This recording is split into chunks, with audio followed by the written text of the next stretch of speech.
السلام علیکم۔ امید ہے آپ زندگی کی خوبصورتی اور اس کی مسرت سے لطف اندوز ہو رہے ہوں گے۔ علی گڑھ کا ایک ناراض فرزند سلطان حیدر جوش۔ اس ویڈیو میں سلطان حیدر جوش کی سوانح اور اس کے افسانوی مجموعوں میں شامل افسانوں اور مضامین کے موضوعات پر گفتگو ہوگی۔ اگر آپ نے ابھی تک میرا چینل سبسکرائب نہیں کیا تو آپ اس چینل کو سبسکرائب کر لیں تاکہ ہر آنے والی ویڈیو آپ کو بر وقت ملتی رہے۔ سلطان حیدر جوش 1888 میں پیدا ہوئے۔ ان کا شجرہ نسب اپنے والد نذیر الدین کی طرف سے شیخو پورہ کے مشہور فریدی خاندان سے اور والدہ کی طرف سے حکیم احسن اللہ دہلوی سے ملتا ہے۔ سلطان حیدر جوش 11 مئی 1953 کو علی گڑھ میں فوت ہوئے۔ سلطان حیدر جوش MA کا تحقیقی مقالہ ہے اور یہ کنیز رابعہ نے لکھا ہے۔ افسانہ جوش اور جوش فکر سلطان حیدر جوش کے افسانوی مجموعے ہیں۔ افسانہ جوش 1927 میں شائع ہوا۔ اس میں 6 افسانے اور 9 مضامین ہیں۔ مضامین کے عنوان یہ ہیں: انکشاف حقیقت، عمر قید سے کس طرح رہائی اور نتیجہ، آئینہ، خودنما، نرگس خود پرست، سنسر، جدید دوستی، مرد یا عورت، قرض و مقراض، پہلا گناہ۔ اور افسانوں میں مساوات، پھر بھی عمر قید، طوق آدم، اتفاقات زمانہ، تلاش عجیب، اعجاز محبت۔ جوش فکر سلطان حیدر جوش کا دوسرا افسانوی مجموعہ ہے۔ اس کا سن اشاعت وہ معلوم نہیں ہے۔ اس میں 4 افسانے اور 6 مضامین ہیں۔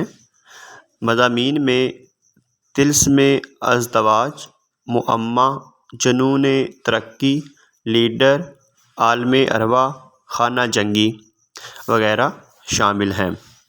اور افسانوں میں مسٹر ابلیس، ہاں نہیں، خواب و خیال، جذبِ دل کی 2 تصویریں، اتفاقات زمانہ بھی اس میں شامل ہے۔ اتفاقات زمانہ ان کے پہلے افسانوی مجموعے میں بھی شامل ہے اور دوسرے میں بھی۔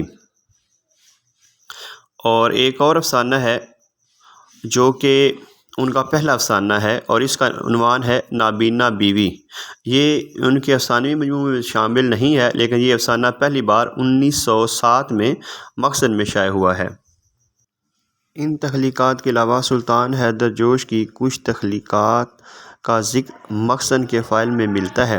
ان میں ہے انقلاب۔ یہ ایک طویل افسانہ ہے اور یہ قسط وار مخزن میں چھپتا رہا ہے۔ اس کی پہلی قسط سوتیلی ماں، دوسری قسط خدیجہ اور آخری قسط شیر علی اور فتح یاب زبیدہ کے عنوان سے شائع ہوئی۔ اور ایک مضمون ہے دل۔ اس کے علاوہ تائید غیبی ایک افسانہ ہے اور فراق مراتب ان کی تحریریں مخزن کے فائل میں ملتی ہیں۔ ان کا ذکر ان کے افسانوی مجموعوں میں نہیں ہے۔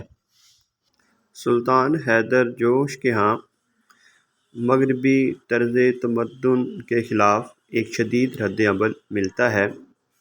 سلطان حیدر جوش پردے کے حوالے سے 4 دیواری کی قید کے خلاف تھے، لیکن وہ شرعی پردے کے حامی تھے۔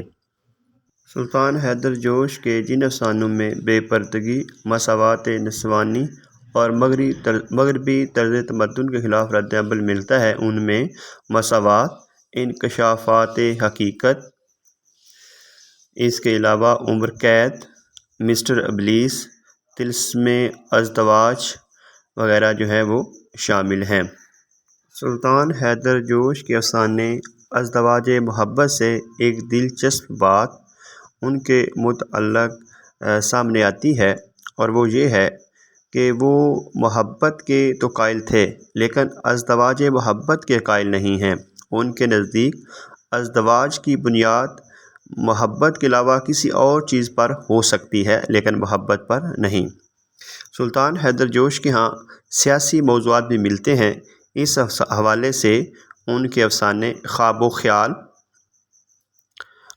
اس افسانے میں جلیانوالہ باغ کا سانحہ جو کہ 1919 میں ہوا، اس کا براہ راست اظہار ملتا ہے۔ اس کے علاوہ لیڈر ہے، تلاشی عجیب ہے۔ تلاشی عجیب میں جنگ عظیم کے براہ راست حوالے موجود ہیں۔ پہلا گناہ، پھر بھی عمر قید، عالم ارواح وغیرہ شامل ہیں، اور عمر قید سے کس طرح رہائی میں انہوں نے سوشلزم کو بھی موضوع بنایا ہے۔ اور ان کا افسانہ جو نابینا بیوی ہے، یہ ان کا پہلا افسانہ ہے۔ اس کا ذکر میں پہلے بھی کر چکا ہوں۔ تو اس کے کرداروں میں ایک مثالیت ہے کا رنگ جو ہے وہ غالب ہے۔ توق آدم جوش کا افسانہ ہے۔ اس میں انہوں نے گھریلو جو زندگی ہے اس کو ایک ڈرامے کی صورت میں پیش کیا ہے۔ اس کے علاوہ اتفاقات زمانہ میں انہوں نے ایک مرد کے گرد عورت کی تثلیث قائم کی ہے۔ اعجاز محبت افسانے کے عنوان کی مناسبت سے اس کا جو ہیرو ہے وہ اعجاز ہے۔ اس افسانے میں رومانوی افسانوں کے اس خوشگوار تحیر کو بنیاد بنانے کی کوشش کی ہے جو کرداروں کے بھیس بدلنے سے نقاب اترنے تک ہی قائم رہتا ہے۔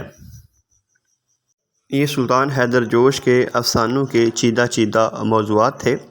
سلطان حیدر جوش نے زمانہ طالب علمی میں ایک ناول ہیری اور ایک ناولٹ ہوائی کا ترجمہ بھی کیا ہے۔